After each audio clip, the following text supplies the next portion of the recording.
Teaching is something that's always been part of my life. I knew I wanted to be a teacher ever since I was in the second grade. I loved being in the classroom, and I was the kind of kid that would be friends with their teacher and you know, somewhat of a teacher's pet. And that's rural Mexico, right, where I grew up.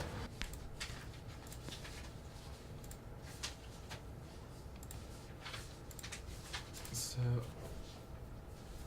I'm one of the lucky persons, right? One of the lucky people who got to have a formal education from my community. Spanish is treated as a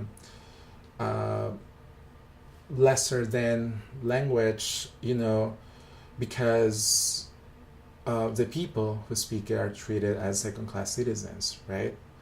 And that's important for us to understand. And like I said, because we share marginalized identities, I think my students are able to understand and connect to what that means.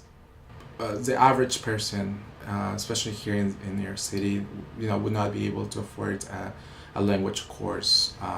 So teaching for me was kind of, again, what I always knew I wanted to do, but it was also a way for me to kind of bring together all my interests, right?